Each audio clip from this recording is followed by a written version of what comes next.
സുഹാന ബഷീർ. തീർച്ചയായിട്ടും അവളാണ് ശരിക്കും പറഞ്ഞാൽ ബഷീറിൻ്റെ ഭാര്യ എന്ന പദവിക്ക് യോജിച്ചവളും ഭാര്യയാണെന്ന് പറയാൻ കഴിയുന്നതും. അവരുടെ ഇന്നസെൻസോ അല്ലെങ്കിൽ അവരുടെ ഇൻഡെപ്തിലുള്ള കാര്യങ്ങളോ ഒന്നും എനിക്കറിയത്തില്ല. പലപ്പോഴും കൗതുകത്തോടു കൂടി മാത്രമാണ് ഞാൻ അവരുടെ വീഡിയോ പലപ്പോഴും കണ്ടിട്ടുള്ളത്.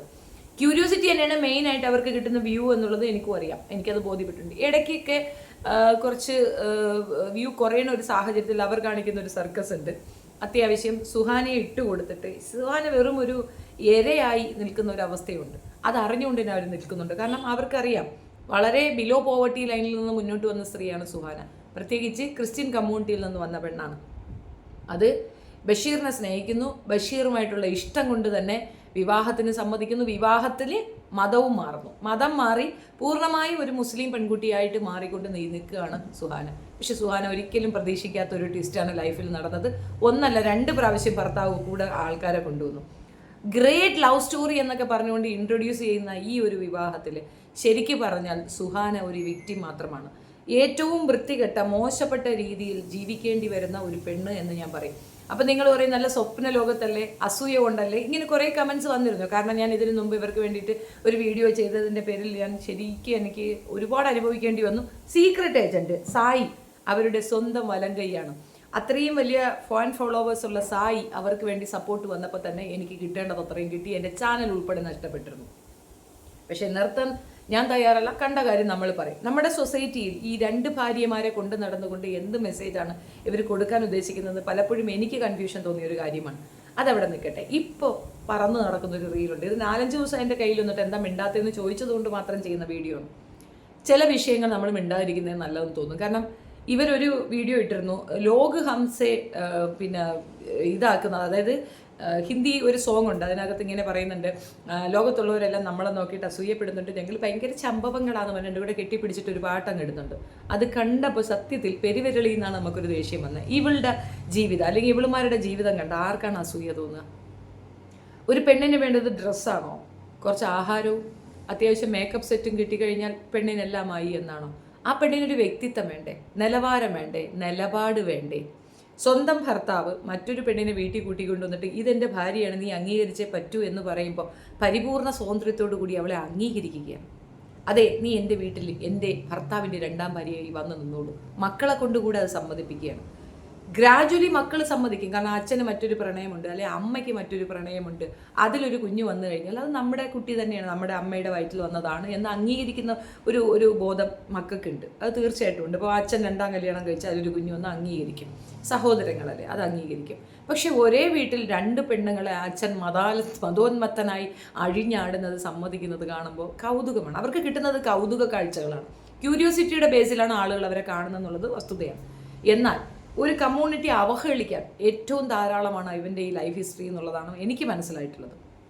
വിവാഹ നിയമങ്ങളുടെ എന്താണ് അത് കൃത്യമെന്ന്, കാഴ്ചപ്പാട് എന്തെന്ന് കൃത്യബോധ്യമുള്ളത് കൊണ്ട് തന്നെ ഞാൻ പറയാം, കമ്മ്യൂണിറ്റിയിൽ പറഞ്ഞിരിക്കുന്ന വിവാഹ നിയമങ്ങൾ ഒക്കെ ലംഘനമാണ് അവൻ കാണിച്ചിരിക്കുന്ന വൃത്തികേട്. ആദ്യത്തെ ഭാര്യയ്ക്ക് യാതൊരു കുറവുകളില്ല, യാതൊരു ബുദ്ധിമുട്ടുകളില്ല, ഒന്നുമില്ല. പിന്നെ ഈ പെൺകുട്ടി നിരാലംബയായ അനാഥയായ പെൺകുട്ടിയുമല്ല, വിധവയുമല്ല. എന്തിനാണ് ഈ 2ാമതൊരു വിവാഹം? ഇത് 2 മാത്രമല്ല കേട്ടോ, 3 പേരുണ്ട്. ഇതിൻ്റെ ഇടയ്ക്ക് ഒരു ഹിന്ദു പെൺകുട്ടിയെ അവൻ കൈവച്ചിട്ടുണ്ട്. ആകെ മൊത്തം മതമൈത്രിയാണ് ആ കുടുംബം എന്ന് എനിക്ക് പലപ്പോഴും തോന്നിയിട്ടുണ്ട്. ഒന്ന് സുഹാന ക്രിസ്ത്യൻ, 2ാമതൊരു പെൺകുട്ടി, അവളുടെ പേര് ഞാൻ പറയാൻ ഉദ്ദേശിക്കുന്നുണ്ട്. കാരണം അവളിപ്പോൾ സ്വസ്ഥമായി മറ്റൊരു ജീവിതത്തിൽ ജീവിക്കുന്നത് കൊണ്ടാണ്. ഹിന്ദു ആയിരുന്നു, ആ കുട്ടിയെ വീട്ടിൽ കൊണ്ടുവന്നു, ഇവൻ്റെ ഇച്ഛയ്ക്ക് വഴങ്ങിയിട്ടില്ല, ഇവൻ പറയുന്ന കണക്കൊന്നും കൂത്തടിച്ചില്ല. ഇവൻ്റെ സ്ട്രാറ്റജി ഇതായിരുന്നു, ഇങ്ങനെ വ്യൂ ഉണ്ടാക്കുക എന്നുള്ളത് അവനറിയാം. ആളുകളുടെ ഈ ഗോസിപ്പിനോടുള്ള ആൻസൈറ്റി, ക്യൂരിയോസിറ്റിക്ക് വ്യൂ കിട്ടുമെന്നുള്ള ബോധം കൊണ്ട് തന്നെയാണ് പുള്ളിക്കാരൻ അത് ചെയ്തിട്ടുണ്ടായിരുന്നത്. ഏകദേശം ആ പെൺകുട്ടി അനുഭവിക്കാവുന്ന പീഡനകൾ അത്രയും അവളെ ബോൾഡാക്കി എന്നൊക്കെ പറഞ്ഞ് അവൾ വീണ്ടും വീഡിയോയിലൊക്കെ വന്നിട്ടുണ്ടായിരുന്നു. ആ കുട്ടിയെ അടിച്ച് കാലൊക്കെ ഒടിച്ച് പുറത്തിട്ട് അത്രത്തോളം ക്രൂരത ചെയ്ത ഒരുത്തനാണ്. അന്നും സുഹാന മൗനമായിരുന്നു. അതായത് സെൽഫ് റെസ്പെക്റ്റ് എന്ന് പറയുന്ന ഒരു സാധനം ഈ സ്ത്രീക്ക് തീരെയില്ല. പിന്നെ എന്തിനാണ് നിങ്ങൾ ഇവർക്ക് വേണ്ടിയിട്ട് വക്കാലത്ത് പറയണതെന്നാണ് എൻ്റെ ചോദ്യം. എൻ്റെ കൺക്ലൂഷൻ അതാണ്. 3ാമതാണ് ഇപ്പോൾ ഉള്ള കുറിച്ച് വന്നത്, മസൂറ. എല്ലാവരും മസൂറായി കിടന്ന് തെറി വിളിക്കുന്നത് കാണുന്നുണ്ട്. എന്താ ഡിസാറ്റ്? അവൾക്ക് പൂർണ്ണ ബോധ്യമുള്ളൊരു കാര്യമാണ് ആരെക്കാൾ കൂടുതൽ അവളെ അവൻ സ്നേഹിക്കുന്നുണ്ടെന്ന്. ബഷീർ ഏറ്റവും കൂടുതൽ സ്നേഹിക്കുന്ന മഷൂറയാണ്. നിങ്ങൾക്ക് മനസ്സിലായിട്ടില്ല? ആണ്. മഷൂറയെ വിട്ട് ഇനി ഒരു പെണ്ണിൻ്റെ അടുത്തേക്ക് അവൻ പോവില്ല. പോയാൽ അന്ന് അവന് പണി കിട്ടും. സുഹാനയോട് ചെയ്തതുപോലെ മഷൂറയോട് ചെയ്യാനുള്ള ആംബിയർ അവനുണ്ടാവത്തില്ല. ചെയ്താൽ മഷൂറ പടി കൊടുക്കും. ഇപ്പോൾ മഷൂറയുടെ പിച്ചയാണ് സുഹാന അനുഭവിക്കുന്നത്. സത്യമാണത്. ആ പെൺകുട്ടിയാണ് ആ സ്ത്രീക്ക് അവിടെ ഒരു പൊസിഷൻ കൊടുത്തിരിക്കുന്നത്. അല്ലെങ്കിൽ മഷൂറ വിചാരിച്ച ഞൊടിയിൽ സുഹാന ഔട്ടാണ്. മഷൂറയുടെ കുഞ്ഞിന് കിട്ടുന്ന കൺസിഡറേഷനോ ആ കുട്ടിക്ക് കിട്ടുന്ന അലവൻസോ അല്ലെങ്കിൽ ആ കുട്ടിക്ക് കിട്ടുന്ന പ്രിവിലേജോ മറ്റു കുട്ടികൾക്ക് കിട്ടില്ല. അത് അവളുടെ മനസ്സിൻ്റെ വലിപ്പമാണ്. നിങ്ങളെല്ലാവരും സുഹാനയുടെ മനസ്സിൻ്റെ വലിപ്പം എന്ന് പറയുന്നത്. സുഹാനയ്ക്ക് ഒരു വലിപ്പവും ഇല്ല. സുഹാന വെറും ഒരു വേസ്റ്റാണ്. സ്വന്തമായി യാതൊരു അഭിപ്രായവുമില്ലാതെ ഒരു ലക്ഷ്യബോധവും ഇല്ലാതെ നടക്കുന്ന ഒരു പെൺകുട്ടിയാണ് സുഹാന. അവൾക്കൊന്നേ ഉള്ളൂ, ആഹാരം കിട്ടണം, മക്കൾ സുരക്ഷിതരായിരിക്കണം, അവർക്ക് കുറച്ച് സ്വർണം കിട്ടണം, തുണിമണികൾ കിട്ടണം. തൻ്റെ വേദന എത്രത്തോളം കടിച്ചമർത്താമോ അത് കണ്ണുകളിൽ കൂടെ മാത്രം പ്രകടിപ്പിക്കുന്ന ഒരു പ്രത്യേകതര സാധനം. നമുക്ക് പലപ്പോഴും തോന്നുന്നത് ഇത് എന്ത് ജന്തുവാണെന്ന്, അല്ലേ? അവളുടെ ഭാഗത്തുള്ള ന്യായം നോക്കുമ്പോൾ തീർച്ചയായിട്ടും അവൾ ചെയ്യുന്ന ഒരു ന്യായമാണ്. എന്തെന്ന് വെച്ചാൽ തനിച്ചൊറ്റയ്ക്ക് ഒരു പെണ്ണ് 2 കുട്ടികളെയും കൊണ്ട് പുറത്തേക്ക് ഇറങ്ങി കഴിഞ്ഞാൽ പണി കിട്ടും. ഇപ്പോഴത്തെ സാഹചര്യത്തിൽ പ്രത്യേകിച്ച് വിദ്യാഭ്യാസ യോഗ്യതയൊന്നും ഇല്ലാത്ത ഒരുത്തി എങ്ങനെ ജീവിക്കും? ഈ കൺഫ്യൂഷൻ, ആ പകപ്പാണ് അവളെ അവിടെ അടക്കി നിർത്തിയിരിക്കുന്നത്. താൻ വെറും വീട്ടിലെ ഒരു വേലക്കാരിയായി മാറിക്കൊണ്ടിരിക്കുന്നു, അല്ലെങ്കിൽ അങ്ങനെയാണ് എന്നുള്ള ബോധ്യം നമുക്കില്ലെങ്കിലും അവക്കുണ്ട്. അതുകൊണ്ടാണ് അവൾ മൗനമായിരിക്കുന്നത്. സംസാരിച്ച് എന്ത് ചെയ്യാൻ, പുല്ലിരിക്കുന്നെന്ന് പറഞ്ഞുകൊണ്ട്, അതായത് മീൻസ് ഗൂസ് ബംസ് വരും. 2ാമത്തെ ഭാര്യ ഗർഭിണിയായി എന്ന് ഭർത്താവ് കൊണ്ടുവന്ന് കാണിക്കുമ്പോൾ ഈ രോമാഞ്ചിഫിക്കേഷൻ വരുന്ന ഒരു പ്രത്യേകതരം അമ്മ. ആ കുട്ടിയെ കയ്യിലെടുക്കുമ്പോൾ അവളുടെ കണ്ണുകൾ നിറഞ്ഞത് സന്തോഷം കൊണ്ടാണെന്ന് തെറ്റിദ്ധരിച്ച് കൈയടിക്കുന്ന പ്രേക്ഷകർ. ഇതൊക്കെ കാണുമ്പോൾ നമ്മൾ കണ്ടുകൊണ്ടിരിക്കുമെന്നതിനപ്പുറം ഒന്നും പറയാനില്ല. നമ്മളുടെ ബെഡിലേക്ക് മറ്റൊരാളെ അവർ കൊണ്ടുവന്ന ദ സ്പെസിഫിക് സെക്കൻഡിൽ നമ്മൾ തീർന്നു. നമ്മൾ പിന്നെ അവിടെ ഉണ്ടാകരുത്. ഉണ്ടാകുന്നുണ്ടെങ്കിൽ അത് മാപ്പ് കൊടുത്തിട്ടാണെങ്കിൽ പോലും പിന്നെ അതൊരു വെറും ശവജീവിതമെന്ന് ഞാൻ പറയും. നമ്മൾ മരണപ്പെട്ട് കഴിഞ്ഞു എന്നാണ് ഞാൻ പറയുക. നമ്മുടെ സ്പേസിലേക്ക് സെക്ഷൽ കോണ്ടാക്റ്റാണ് നമ്മൾ ഭാര്യാഭർത്തൃ ബന്ധത്തിൽ ഏറ്റവും ഇതായി നിൽക്കുന്നത്. അതിനെക്കുറിച്ച് മറ്റൊരാളെ ചിന്തിക്കുന്നത് പോലും തെറ്റെന്ന് ചിന്തിക്കുന്നുള്ളതാണ് ഞാൻ. 2ാമത്തെ കാര്യം, ആ സ്പേസിലേക്ക് ഒരാളെ കൊണ്ടുവന്നു, അവിടേക്ക് ഒരാളെ കിടത്തിയിട്ട് പിന്നെ മോനെ മാപ്പ് എന്ന് പറയുന്നതിനോട് എനിക്ക് യോജിപ്പില്ല. എന്ത് മാപ്പ്? നിനക്കൊരു നിമിഷത്തെ തെറ്റ് എങ്ങനെ വരുന്നു? അപ്പോൾ നീ പൂർണ്ണമായും നീ എന്നെ സ്നേഹിച്ചിരുന്നില്ല എന്നുള്ളതിൻ്റെ തെളിവല്ലേ അത്? ഒരു പെണ്ണിനോട് ആത്മാർത്ഥ പ്രണയമുണ്ടെങ്കിൽ മറ്റൊരാളോട് അങ്ങനെ തോന്നില്ല. അത് പാണിനും അതെ പെണ്ണിനും അതെ. ഒരാത്മാർത്ഥതയും ഇല്ലാതെ ആളുകളുടെ മുമ്പിൽ കാണിക്കാൻ വേണ്ടി മാത്രമുള്ള ഒരു പ്രത്യേകതരം ബന്ധമായതുകൊണ്ടാണ് അങ്ങനെ ഒരു തോന്നലിലേക്ക് നമ്മൾ എത്തിച്ചേരുന്നത്. പൂർണ്ണമായും തെറ്റ് ചെയ്യപ്പെട്ട ഒരു വ്യക്തിയെ ക്ഷമ കൊടുത്ത് വീട്ടിൽ കയറ്റിയാൽ നാളെ ആ തെറ്റ് വീണ്ടും ആവർത്തിക്കുള്ളൂ. ഇന്ന് നീ കണ്ടുപിടിച്ചു, നാളെ നീ കണ്ടുപിടിക്കില്ല, അത്രയേ ഉള്ളൂ. ഈ വിഷയത്തിൽ ഇത് തെറ്റൊന്നുമല്ല, അവക്കറിയാം അവൻ അങ്ങനെയാണ്. പക്ഷെ നിവൃത്തിയില്ല. വീട്ടിലേക്ക് ചെന്നാൽ അച്ഛൻ നോക്കത്തില്ല, കുടുംബത്തിൽ നിന്ന് വിട്ടുപോയി, അമ്മയില്ല, ഒറ്റപ്പെട്ട് ആഹാരത്തിന് കഷ്ടപ്പെട്ട ഒരു കാലഘട്ടം. അവിടെ ഇത്രയും സംവിധാനങ്ങളും സൗകര്യത്തിലുമുള്ള വീടും ആഭരണങ്ങളും അതുമൊക്കെയുണ്ട്. തലയിലൊരു തട്ടം മാത്രം ഇട്ടാൽ മതിയല്ലോ. അത് ഈ മതത്തിൻ്റെ ഒരു ഇതാണ്, ഐഡൻറ്റിറ്റിയാണ്. ബാക്കി ഓക്കെയാണ്.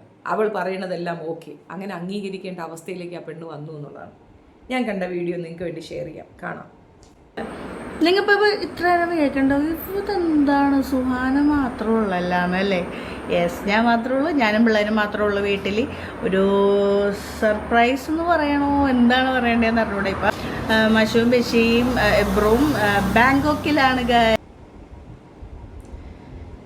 ഇതിൻ്റെ കമൻസ് ആണ് അത്ഭുതം തോന്നിയത്. കമൻസ് ഫുള്ള് ആ പെണ്ണിന് വേണ്ടിയിട്ടുള്ളതാണ്. എന്തൊക്കെയായാലും ഉള്ളിലുള്ള വിഷമം മുഖത്ത് കാണാൻ സാധിക്കുന്നു. നിങ്ങൾ എത്ര ചിരിച്ചു കാണിച്ചാലും ആത്മാർത്ഥമായി ഒരാളിനെ സ്നേഹിക്കുന്ന ഒരു പെണ്ണും മറ്റൊരാൾക്ക് അവനെ വിട്ടുകൊടുക്കില്ല. സുഹാനയ്ക്ക് ബെസ്റ്റ് ആക്ട്രസ് അവാർഡ് കിട്ടേണ്ട ആളാണ്. ഇങ്ങനെ ജീവിതാവസാനം വരെ വേദനിച്ച് നീറി ജീവിക്കാതെ സ്വന്തമായി അധ്വാനിച്ച് മക്കളെ കൊണ്ട് തനിയെ സുഖമായി ജീവിച്ചു കാണിക്കൂ സുഹാന. ഇവർ മനസ്സ് നിറഞ്ഞ് ചിരിക്കുന്ന ഒരിക്കൽ കാണട്ടെ. സന്തോഷത്തോടും സമാധാനത്തോടുമുള്ള ജീവിതം കിട്ടട്ടെ. ഒരു ദിവസം ആ വീട്ടിൽ നിന്ന് ഇറങ്ങിപ്പോകൂ. എന്തിനിങ്ങനെ ഉളുപ്പില്ലാതെ നിൽക്കണം? സുഹാനയോടുള്ള ഇഷ്ടം കൊണ്ട് പറയുകയാണ്. ഡിയർ സുഹാന, നിങ്ങൾക്ക് യൂട്യൂബ് റവന്യൂ ഇല്ലേ? മക്കളെയും കൂട്ടി ഒറ്റയ്ക്ക് ജീവിച്ചുകൂടെ? ഒരു കണ്ടന്റ് ഇല്ലെങ്കിലും ഞങ്ങളൊക്കെ കുത്തിയിരുന്ന് കണ്ടോളാം, നിങ്ങൾക്ക് റവന്യൂ കിട്ടാൻ വേണ്ടി. സുഹാനയുടെ യഥാർത്ഥ ജീവിതവും സന്തോഷവും ആരംഭിക്കുന്നത് ആ മക്കൾ 2 പേരും നല്ല നിലയിൽ എത്തട്ടെ. എന്നിട്ട് ഈ ഉമ്മയെ കൊണ്ട് പറക്കണം ലോകം മുഴുവൻ. മുഖത്ത് വല്ലാത്തൊരു വേദനയുണ്ട്, ഇല്ലാതിരിക്കില്ല, അറിയാം. ഉള്ള ജീവിതത്തിൽ സന്തോഷം കണ്ടെത്തി മുന്നോട്ട് പോവുക.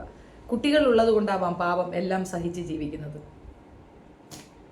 ഇതിനെ നമ്മളെല്ലാവരും മഷൂറയെ കുറ്റപ്പെടുത്തും. ഒരിക്കലും മഷൂറ തെറ്റുകാരിയല്ല. അവരുടെ ജീവിതമാണ്, അവർക്ക് ജീവിക്കണ്ടേ. അവർ വിവാഹം കഴിച്ചിരിക്കുന്നത് ഒരു ഭാര്യയുള്ള ഒരുത്തനാണെങ്കിൽ പോലും അവൻ പറഞ്ഞു കൊടുത്തിരിക്കുന്നത് ഞാൻ ഏറ്റവും കൂടുതൽ പ്രണയിക്കുന്നത് നിന്നെയാണെന്നാണ്. ഇപ്പോഴും അങ്ങനെയല്ലേ? തെളിവല്ലേ? ഒന്നുകിൽ യാത്ര പോകുമ്പോൾ എല്ലാവരുമായിട്ട് പോവുക, അല്ലെങ്കിൽ പോകാതിരിക്കുക. അത് അങ്ങനെ ഒരു സോഫ്റ്റ് കോർണർ മഷൂറ കാണിക്കേണ്ട ആവശ്യം മഷൂറയ്ക്ക് അങ്ങനെ തോന്നി അവനെയും കൊണ്ട് പുറത്ത് പോകണമെന്ന്. പോയി, കുട്ടിയും കൂട്ടിയിട്ട് പോയി. എന്തേ, ഇവർക്ക് വിസ കിട്ടത്തില്ലേ? അപ്പോൾ കുട്ടികൾക്ക് എന്തോ പഠനം ഉണ്ടാകും, അല്ലെങ്കിൽ അതിനോടനുബന്ധിച്ചിട്ട് എന്തെങ്കിലും ഉണ്ടാകും. അപ്പോൾ പോകണ്ടെന്ന് വെക്കണം. എന്താ എമർജൻസി? അവിടെ എന്തെങ്കിലും കല്യാണമാണോ? ഒന്നുമല്ല. അപ്പോൾ ഇത്രയേ ഉള്ളൂ. സുഹാനയ്ക്ക് ഇപ്പോൾ ഏകദേശം കാര്യം സുഹാനയുടെ സപ്പോർട്ടേഴ്സിന് മനസ്സിലായി കാണുമെന്ന് വിചാരിക്കുന്നു. ഇത്രയേ ഉള്ളൂ ജീവിതം, ഇതാ നടക്കുമെന്നുള്ളത് അന്നേ ഞാൻ പറഞ്ഞു. അന്ന് എന്നെ അടിക്കാൻ കയറുന്നുണ്ടായിരുന്നു. സുഹാന ഉൾപ്പെടെ എന്നെ പറഞ്ഞിട്ടുണ്ട്, കമൻറ്റോളികളുടെ കമൻ്റ് ഒന്നും ഞങ്ങൾക്ക് ആവശ്യമില്ല. സെൽഫ് റെസ്പെക്റ്റ് എന്ന് പറയുന്നത് ഓരോ പെണ്ണിനും ഉണ്ടാകേണ്ടതാണ്. ഓരോ പെണ്ണിനും അതുണ്ടാകണം. ഞാൻ ചോദിക്കട്ടെ, ഒരു എക്സാമ്പിൾ പറഞ്ഞുതരാം. സുഹാനയ്ക്ക് എന്നെ കാണാൻ കഴിയും, സുഹാന എന്നെ കാണുകയും ചെയ്യും. സുഹാനയോട് ഞാനൊരു ചോദ്യം ചോദിക്കുകയാണ്. നല്ല വിശപ്പുണ്ട്, അധ്വാനിച്ചാൽ പൈസ കിട്ടും, അതുകൊണ്ട് ബിരിയാണി വാങ്ങി കഴിക്കാൻ പറ്റും. പക്ഷേ അത് വേണ്ട, ഇച്ചിരി തീട്ടമാണ് വെച്ച് നീട്ടുന്നത്, സ്നേഹത്തോടെയാണ്. സുഹാന വാങ്ങി കഴിക്കുമോ? ഇല്ല എന്ന് പറയും സുഹാന.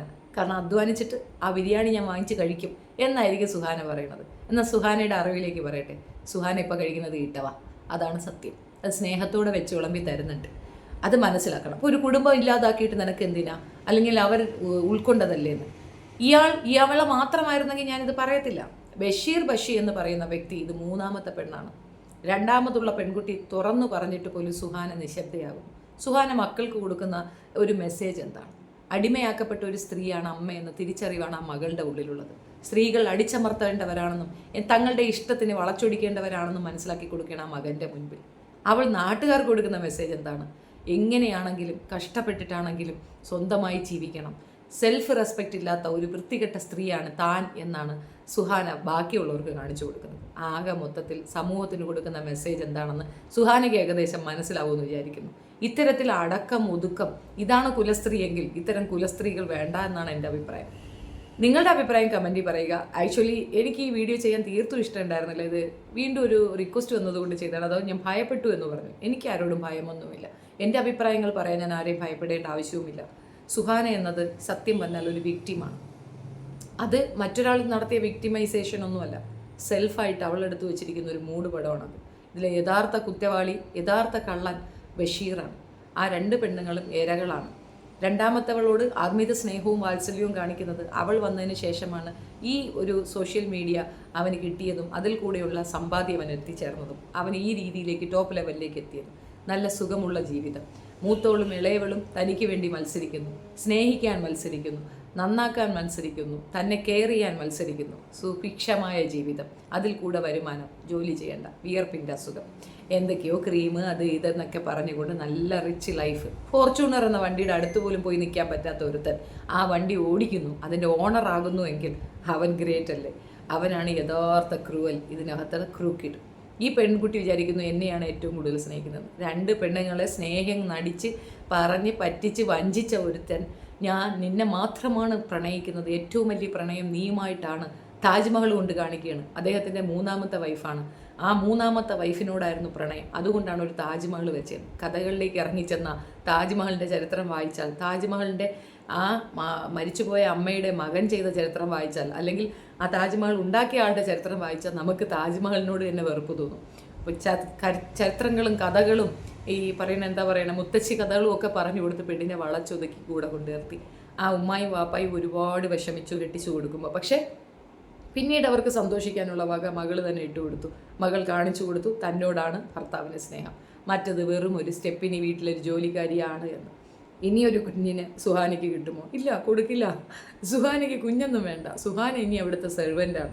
മക്കൾ വളർന്ന് മക്കളെ കെട്ടിച്ചു കൊടുക്കുമ്പോൾ അത് കണ്ണ് നിറയാൻ വേണ്ടിയിട്ട് അതിൽ കൂടെ കിട്ടുന്ന റവന്യൂ കൊണ്ട് ജീവിക്കേണ്ടി വരുന്ന ഒരു നാണം കെട്ട ജീവിതം നയിക്കുന്ന ഒരു പെണ്ണ്. മുഖം നിറയെ അത്രത്തോളം വിഷമവും വേദനയുള്ള കണ്ണുകളിലുണ്ട്. ഓരോ വീഡിയോയിലും ഞാനത് കണ്ടിട്ടുമുണ്ട്. പക്ഷേ പുറത്ത് പറയാൻ ധൈര്യമില്ലാതെ ഇത്രയധികം സപ്പോർട്ടേഴ്സ് ഉള്ള ഒരാൾക്ക് ഒരു നിമിഷത്തേക്കൊന്ന് മാറി ചിന്തിച്ചാൽ കിട്ടുന്നത്, ഇവർക്ക് 2 പേർക്കും കിട്ടുന്നത് ചവറ്റുകുട്ടയും സുഹാന എവിടെയോ എത്തും. സുഹാന ഇപ്പോൾ ജീവിക്കുന്നതിനേക്കാൾ കൂടുതൽ നന്നായി ജീവിക്കൂ എന്നുള്ളത് ഉറപ്പുണ്ട്. പക്ഷെ അവൾക്ക് അതിനുള്ള ധൈര്യമില്ല. അവൾക്ക് ബഷീർ വിട്ടിട്ട് വേറൊരു ചിന്തയില്ല. നുണയാണ്, അതും ഒരു വലിയ നുണയാണ്. ഒരു പെണ്ണിനും മറ്റൊരു പെണ്ണിൻ്റെ ഒപ്പം വന്ന് കിടന്ന ഭർത്താവിനെ ആത്മാർത്ഥമായി പ്രണയിക്കാൻ പറ്റത്തില്ല. അതും വലിയൊരു നുണയാണ്. ആകെ മൊത്തം നുണകളുടെ ഒരു വലിയ കൂടാരമാണ് ആ കുടുംബം. ഇതിനെപ്പറ്റി എന്ത് അഭിപ്രായം പറയാനാണ് നിങ്ങൾ പറയുന്നത്? നമ്മളെ അവിടെ പ്രൊവോക്ക് ചെയ്യാത്തടത്തോളം മൈൻഡ് ചെയ്യണ്ട എന്നുള്ളതാണ് എൻ്റെ പേഴ്സണൽ അഭിപ്രായം. ഇത് കാണാൻ പോകുന്ന പെണ്ണുങ്ങൾ ഭർത്താവ് അങ്ങനെ ഒരു ആഗ്രഹം പറഞ്ഞാൽ തിരിച്ച് അതേ ആഗ്രഹം നിങ്ങളും പറയുക. നിങ്ങൾക്ക് മറ്റൊരു പുരുഷനെ വേണമെന്ന് പറയുക. അപ്പോൾ അവരുടെ മുഖം മാറുന്നത് കാണാം. അതേ മുഖഭാവം നിങ്ങളുടെ മുഖത്തും വരണം. അതാണ് നിങ്ങളുടെ നിലപാട്. ഇവിടെ ഒരു വ്യത്യാസവുമില്ല. പ്രത്യേകിച്ച് ഈ കമ്മ്യൂണിറ്റിയെ പറയുമ്പോൾ അതിനകത്ത് ഒരു വ്യത്യാസവുമില്ല. സ്ത്രീകൾക്കാണ് അധികാരം, സ്ത്രീകൾക്കാണ് പവർ. അവൻക്ക് ഇങ്ങനെ ഒരു വിവാഹം കഴിക്കാനുള്ള റൈറ്റ്സ് അവൾ കൊടുത്തില്ല എങ്കിൽ അത് ചെയ്യാൻ പറ്റില്ലായിരുന്നു. പക്ഷെ അവളത് കൊടുത്തു. എന്തുകൊണ്ടെന്നറിയാം? ഇട്ടിട്ട് ഓടിക്കളഞ്ഞാൽ ഈ കുട്ടികളുടെ ചിലവ്, ഈ കുട്ടികളുടെ സ്കൂൾ പഠനം തൊട്ട് എല്ലാം അവൾ തനിച്ച് ചെയ്യേണ്ടി വരും. വയ്യ ജോലി ചെയ്യാൻ. ഇതാകുമ്പോൾ ചുമ്മാ ഇരുന്ന് തിന്നാൻ പറ്റും. Easy way. എല്ലാം അങ്ങനെയാണ്. There is no pain no gain. നമുക്ക് എന്ത് നേടണമെങ്കിലും അതിന് പിന്നിലൊരു പെയിൻ ഉണ്ടാവും. ആ പെയിനിൽ കൂടെ കിട്ടുന്ന ആ ഒരു സാറ്റിസ്ഫാക്ഷൻ ഉണ്ടല്ലോ, അത് ഭയങ്കരമാണ്. നമ്മൾ അധ്വാനിച്ച് കിട്ടുന്ന 10 രൂപയ്ക്ക് ഭയങ്കര മൂല്യമാണ്. അത് അനുഭവിക്കുന്നവർക്ക് മാത്രമേ മനസ്സിലാവുള്ളൂ. ഇതുപോലെ ഇങ്ങനെ അടിമപ്പെട്ട് ഒന്നുമല്ലാതെ ജീവിക്കുന്നതിലും ഭേദം ആ ഒരു ജീവിതം വേണ്ടാന്ന് വയ്ക്കുന്നതാണ്. Very simple. നാളിതുവരെ നിന്നെ ചുമന്നുകൊണ്ട് നടന്നവർ നിന്നെ വിട്ടിട്ട് ഒറ്റയ്ക്ക് പോകാൻ തുടങ്ങിയിട്ടുണ്ടെങ്കിൽ ഗ്രേറ്റാണ്. ഇനിയും നിന്റെ തകർച്ച കാണാൻ ഞാൻ ആഗ്രഹിക്കുന്നു, കാണാൻ ഇനിയും കാത്തിരിക്കുന്നു. തകർച്ചയാണോന്ന് ചോദിച്ചാൽ പണമാണെങ്കിൽ ഇല്ല. നീ എന്നെ നോക്കും, എനിക്ക് 1 രൂപയില്ല, ഒന്നുമില്ല, ആരുമില്ല സഹായിക്കാൻ, സപ്പോർട്ടില്ല. പക്ഷെ സ്വസ്ഥതയുണ്ട്, കിടന്നുറങ്ങുമ്പോൾ സുഖമുണ്ട്, മനസ്സുഖമുണ്ട്. അതില്ലാതെ ഈ ഇത്രയും സൗഭാഗ്യത്തിൻ്റെ നടുവിൽ വെറും ഒരു പാവപ്പെട്ടോളായി നിൽക്കേണ്ടി വരുന്നില്ലേ? ആ വ്യത്യാസം മനസ്സിലാക്കാൻ വേണ്ടി പറഞ്ഞു എന്നേ ഉള്ളൂ. ഇകഴ്ത്തിയതല്ല. നല്ലത് വരട്ടെ, നിനക്ക് നല്ല ബുദ്ധി തോന്നട്ടെ, ഇനിയും സമയമുണ്ട് എന്നാ പറഞ്ഞത്. പിരിഞ്ഞു വരാനൊന്നുമല്ല ഞാൻ പറഞ്ഞത്. അവനെ തിരുത്താൻ നിനക്ക് ഇനിയും സമയമുണ്ട്. രണ്ടിൽ ആരാണെന്നൊന്ന് ചോദിച്ചു നോക്കുക. അപ്പം പറയാം പപ്പ. Anyway, all the best. Follow ചെയ്യാനോ ഇത് കെടുക്കാനോ ഒക്കെ ശ്രമിക്കുന്ന വേറെ കുറേ ഫാമിലികളെയും കണ്ടിട്ടുണ്ട്. റീച്ചും ഈ പറയുന്ന രീതിയിലുള്ള കുറച്ച് വരുമാനവും അല്ല ലൈഫെന്ന് ഓർക്കുക. ഒരു ലൈഫേ കിട്ടുന്നുള്ളൂ. അത് മാക്സിമം അവനവന് വേണ്ട ഫേവറായ രീതിയിൽ ജീവിച്ച് തീർക്കാൻ ശ്രമിക്കുക. ഒരു പെണ്ണിൻ്റെയും ജീവിത അഭിലാഷം, ജീവിതത്തിൻ്റെ എൻഡിങ് പോയിന്റ് അല്ല വിവാഹം. അതൊരു ടേണിംഗ് പോയിന്റ് മാത്രമാണ്. അവിടെ കൂടെ നമുക്കൊരാളെ കൂടെ സപ്പോർട്ടിന് കിട്ടുന്നു എന്നതിനപ്പുറം he is not the person. നമ്മളെ പ്രൊട്ടക്റ്റ് ചെയ്യാനോ നമ്മളെ സംരക്ഷിക്കുന്നതോ അല്ലെങ്കിൽ നമുക്ക് വേണ്ടി എഫർട്ട് എടുക്കുന്ന ഒരു വ്യക്തി കൂടെ വന്നു എന്നൊരു തോന്നലൊക്കെ നിങ്ങൾക്ക് തോന്നുമെങ്കിലും നോ, നിങ്ങൾ തന്നെയാണ് എല്ലാത്തിനും ആധാരം. നിങ്ങളുടെ സുഖത്തിനും നിങ്ങളുടെ ദുഃഖത്തിനും ഒക്കെ ആധാരം നിങ്ങൾ തന്നെയാണ്. നിങ്ങളാണ് നിങ്ങളുടെ ശരിക്കുള്ള യജമാനൻ. മറ്റൊരാളെ അതിന് കൊടുക്കുമ്പോൾ നിങ്ങൾ അവിടെ അടിമയാക്കപ്പെടുകയാണെന്നുള്ളതാണ് വസ്തുത. ഇത് ആർക്കും മനസ്സിലാവണമെന്ന് നിർബന്ധമില്ല. മനസ്സിലാവുന്നവർക്ക് മനസ്സിലാവും ഞാൻ പറയുന്നത്. Thank you. കമൻ്റ് ഇടുക നിങ്ങളുടെ അഭിപ്രായം. Thank you.